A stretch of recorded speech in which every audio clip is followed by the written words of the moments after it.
Essa é minha pedra filosofal. Quando eu visitei Mileto, eu peguei esse cascalho no chão. Eu tenho certeza que Tales tocou nessa pedra. Tales, que foi, segundo os gregos, o primeiro filósofo, disse que a primeira afirmação filosófica de Tales foi que tudo era feito de água. É claro que Tales estava errado e que as coisas são feitas de vários elementos. Mas é preciso entender qual foi a importância dessa afirmação de Tales. Aristóteles dá 4 argumentos de Tales para fazer tal afirmação. Primeiro, ele diz que tudo o que existe vivo depende de água. Segundo, que os corpos, ao morrerem, voltam ao estado líquido. Terceiro, que a água é o elemento mais presente no mundo grego. E quarto, o argumento mais perspicaz de Tales. Tales dizia que se você pegar uma semente, que para os olhos do grego, que não conheciam nem a biologia, nem a genética, era um pedaço seco de matéria, e molhasse, germinaria a matéria dele. De onde pode vir essa matéria? Tales concluiu, da única coisa que foi acrescentada, da água. Tales é o primeiro dos físicos. Os primeiros filósofos receberam esse nome porque eles estavam preocupados em compreender a physis, a natureza. E eles buscavam uma arqué, um princípio que explicasse a organização da própria natureza. A palavra arqué é uma palavra muito interessante. Eu vou dar para você 3 palavras da língua portuguesa que contêm a palavra arqué. Arqueologia, o estudo das origens. Monarquia, o governo de um só. Arquétipo, modelo que explica a realidade. Quando os gregos buscavam a arqué, eles estavam atrás disso tudo. Era isso que eles buscavam na natureza. Um princípio que, conhecido, permitisse ao homem dominá-lo. Por que é que os gregos se deram a esse trabalho? É que, na verdade, a Grécia passou por uma grande transformação no século VI. Os historiadores chamam isso de milagre grego. Por uma série de razões, inclusive geográficas, os gregos se distanciaram da religião. A religião ocorria basicamente no Peloponeso, na Ática, e os gregos que moravam na Jônia não tinham mais contato com isso. Mas eles precisavam explicar o funcionamento das coisas. Começaram então a buscar nas próprias coisas, na própria realidade, uma razão, uma causa, uma origem para aquilo que existia. Esse é o caso de Tales. Esse é o caso de muitos outros filósofos, chamados hoje de físicos, e antigamente de pré-socráticos.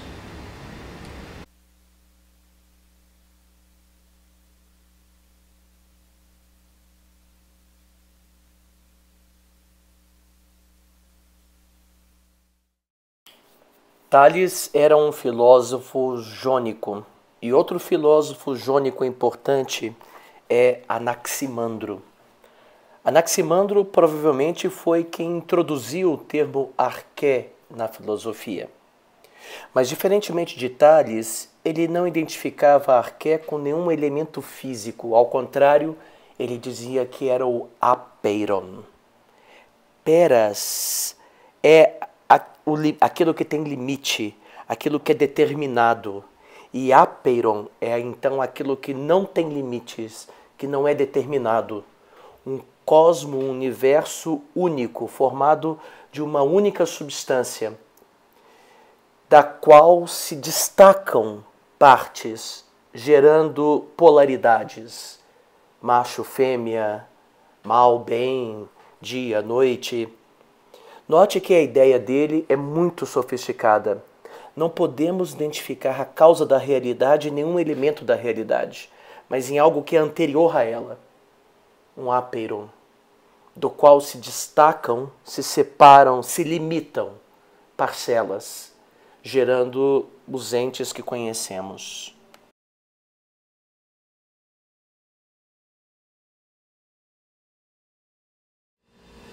Pitágoras tem a honra de ter criado o termo filosofia. Segundo conta Diógenes Laércio, um tirano, Leon de Flius, convocou Pitágoras até a sua corte e indagou o que ele era.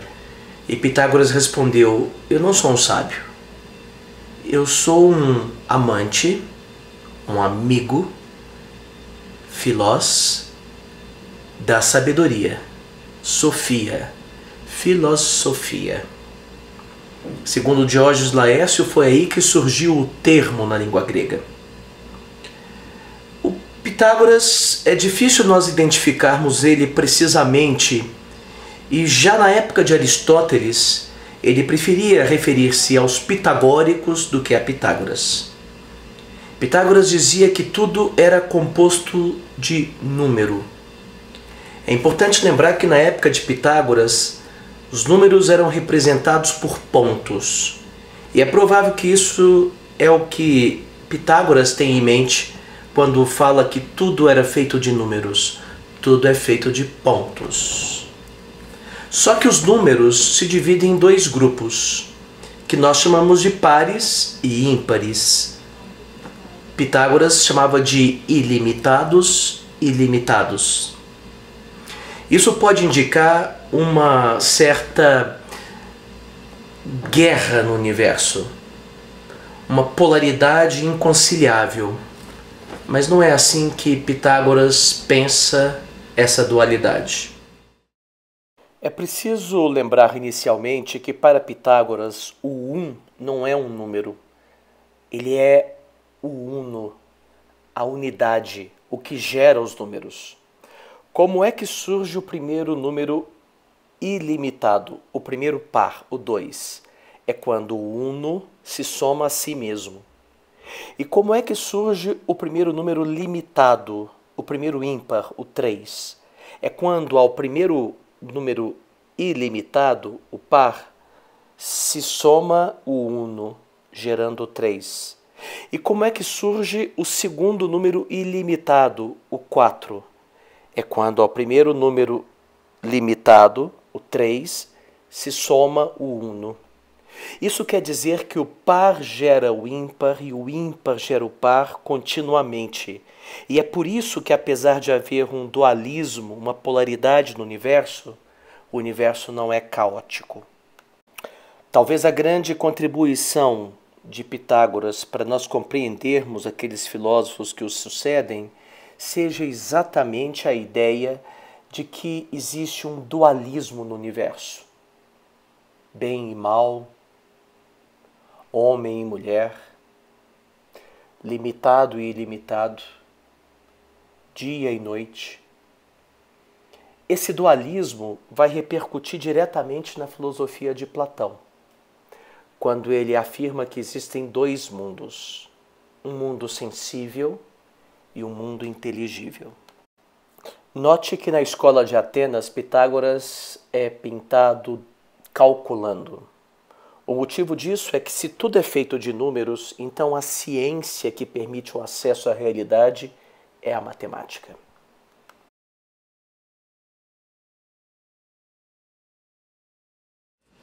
Heráclito era chamado pelos gregos de o obscuro.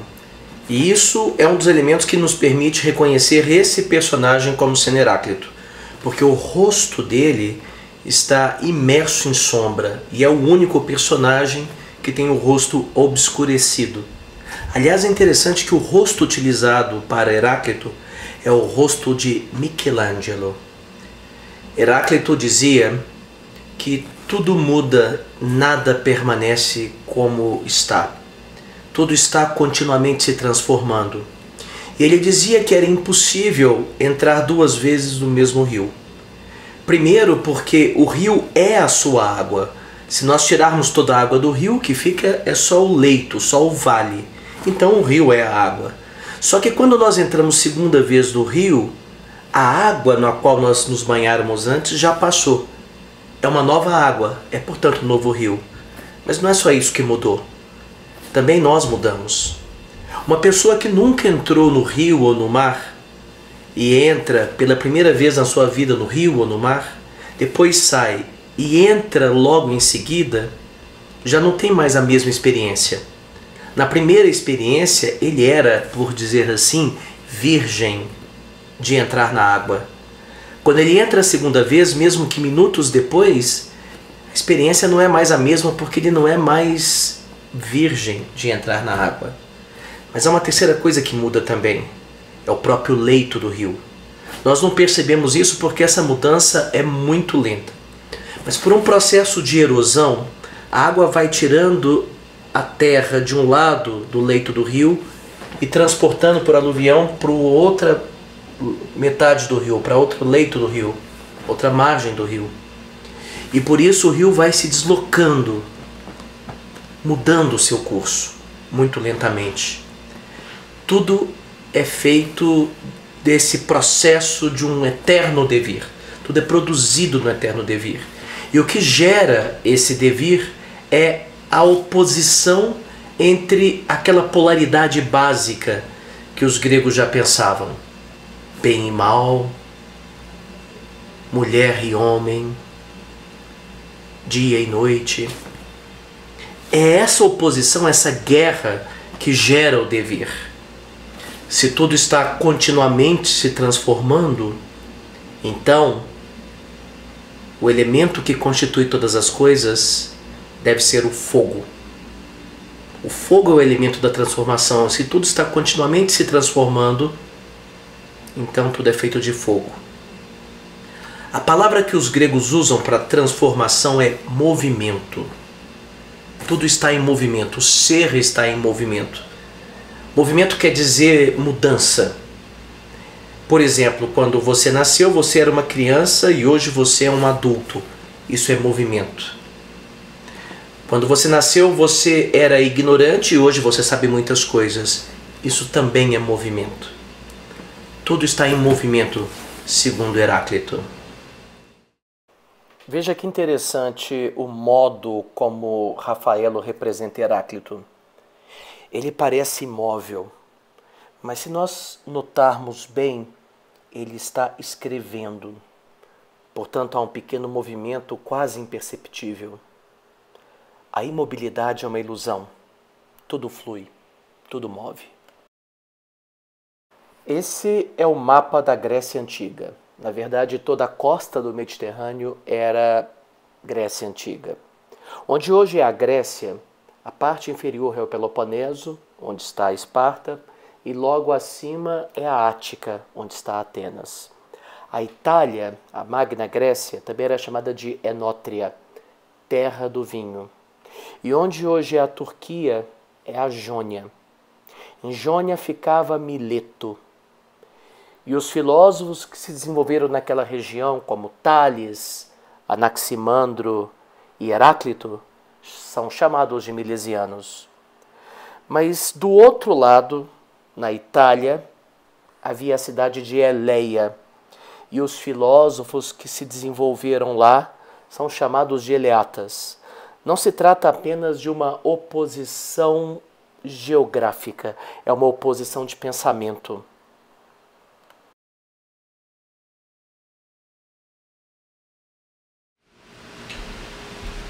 O mais importante dos eleatas é Parmênides, de Eleia. No seu poema, ele diz que é preciso dizer do ser que ele é, e do não ser que ele não é. Ser e pensar significam o mesmo. O que é que ele quer dizer com essa frase? Na verdade, essa frase é muito importante porque ela, de certa forma, funda tanto a metafísica, a ontologia, o estudo do ser, quanto a lógica. No campo da lógica, o que aparece aqui é o princípio do terceiro excluído, os princípios fundamentais do silogismo, mas em especial o princípio do terceiro excluído.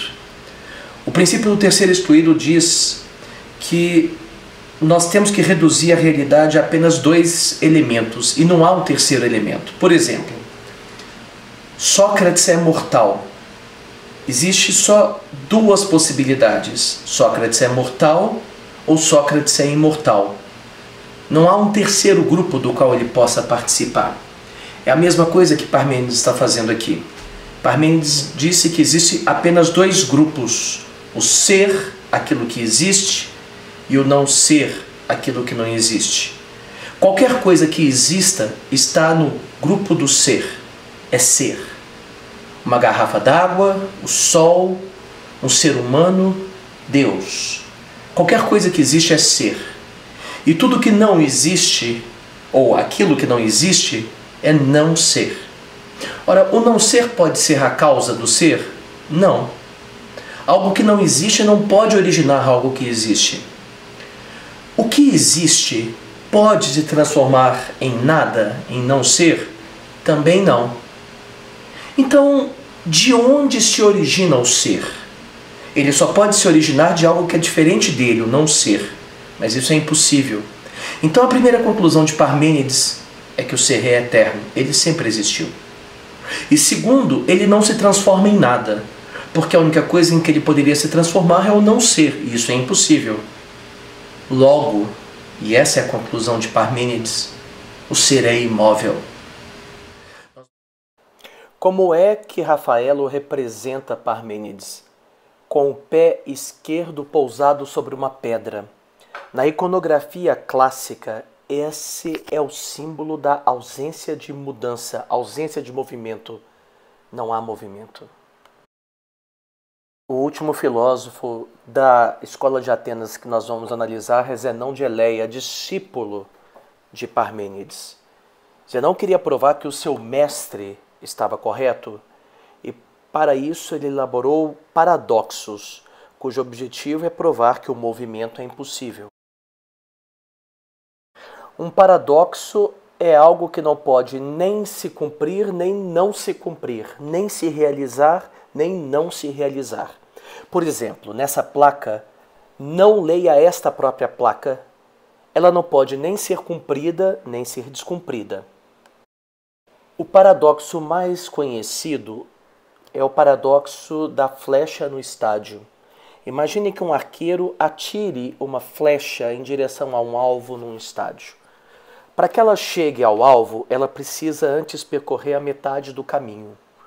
Então nós podemos dividir a reta que ela percorreria em duas. São duas retas que ela tem que percorrer, até a metade do caminho e da metade do caminho até o final. Mas pegue essa segunda reta. Para que a flecha saia do ponto inicial da segunda reta e chegue no ponto final, ela precisa antes passar pela metade do caminho. Então, na verdade, ela não tem que percorrer duas retas, ela tem que percorrer 4 retas. Mas pegue a última dessas 4 retas. Para que ela seja percorrida, a flecha precisa percorrer antes a metade do caminho. Então, ela não tem que percorrer 8 retas, mas 16, 32, 64.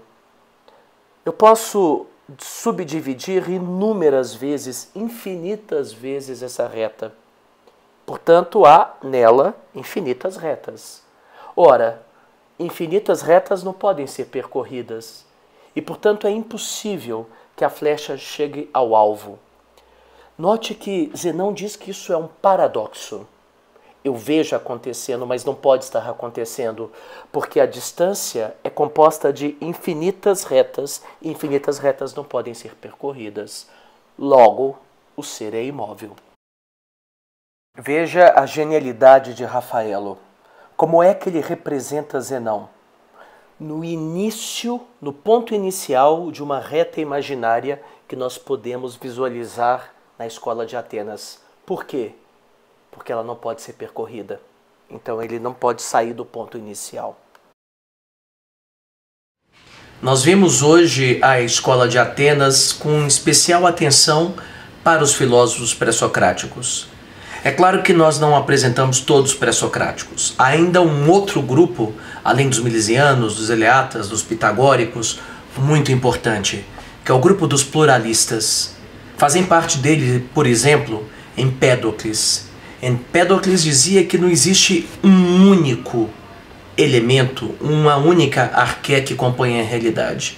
Na verdade, existem 4 raízes: terra, água, ar e fogo. E Aristóteles irá acrescentar: e o éter que compõe o universo. Além disso, existe um outro filósofo pluralista muito importante, Demócrito. Demócrito diz que tudo que é feito é composto de uma partícula indivisível, chamado de átomo. A ideia dele é mais ou menos a oposta de Anaximandro. Quando essas partículas se unem, eles dão origem à realidade, a tudo que existe, a um ser humano, a um móvel, a qualquer outra coisa. Mas o que eu queria registrar por fim é que esses filósofos, todos eles, lançaram a base do pensamento grego.